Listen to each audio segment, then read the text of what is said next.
Welcome to my channel friends. अगर आपको मेरा वीडियो अच्छा लगे तो लाइक कर देना और सब्सक्राइब भी कर देना, और सब्सक्राइब करने के बाद बेल आइकन प्रेस करना ताकि आप मेरे वीडियो सबसे पहले और सबसे जल्दी देख सके। Please subscribe my channel. Let's start. अस्सलाम वालेकुम दोस्तों वेलकम करता हूं अपने चैनल पे।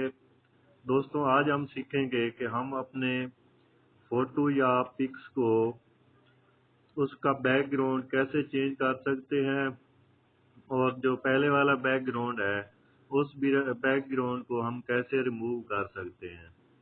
तो उसके लिए सबसे पहले मैं आप लोगों को लेके चलूंगा गूगल पे। वहां पे हम सर्च करेंगे रिमूव .bg।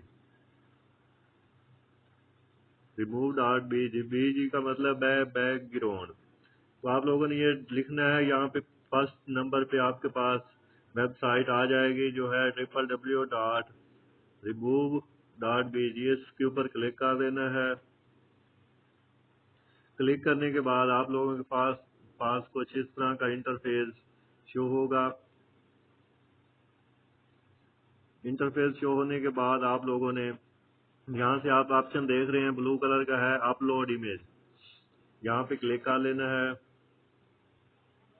यहाँ पे क्लिक करने के बाद आप यहाँ से कोई भी अपनी फोटो उठा के उसकी बैकग्राउंड को चेंज कर सकते हैं। जैसा कि ये मेरे पास पिक है, इसका बैकग्राउंड रिमूव करना चाहता हूँ तो इसको अपलोड करवा देंगे। अपलोड करवाने के बाद ये थोड़ी देर के लिए लोडिंग लेगा। ये आप देख सकते हैं इसका बैकग्राउंड रिमूव हो गया है। अब इसको अगर इसकी क्वालिटी चेंज करनी है या इसकी लेंथ विड्थ चेंज करनी है तो वो आप चेंज कर सकते हैं। यहाँ पे ऑप्शन आ गया डाउनलोड हाई रेजोल्यूशन, और यहाँ पे है सिंपल डाउनलोड। तो मैं सिंपल डाउनलोड करना चाहता हूँ तो इस पे क्लिक कर लेना है आप लोगों ने। यहाँ पे क्लिक करने के बाद ये आप देख सकते हैं फोटो डाउनलोड हो गया हमारे पास। इस तरह आप किसी भी फोटो की बैकग्राउंड चेंज कर सकते हैं इस वेबसाइट के जरिए। और उसके बाद अगर कोई भी इसके पीछे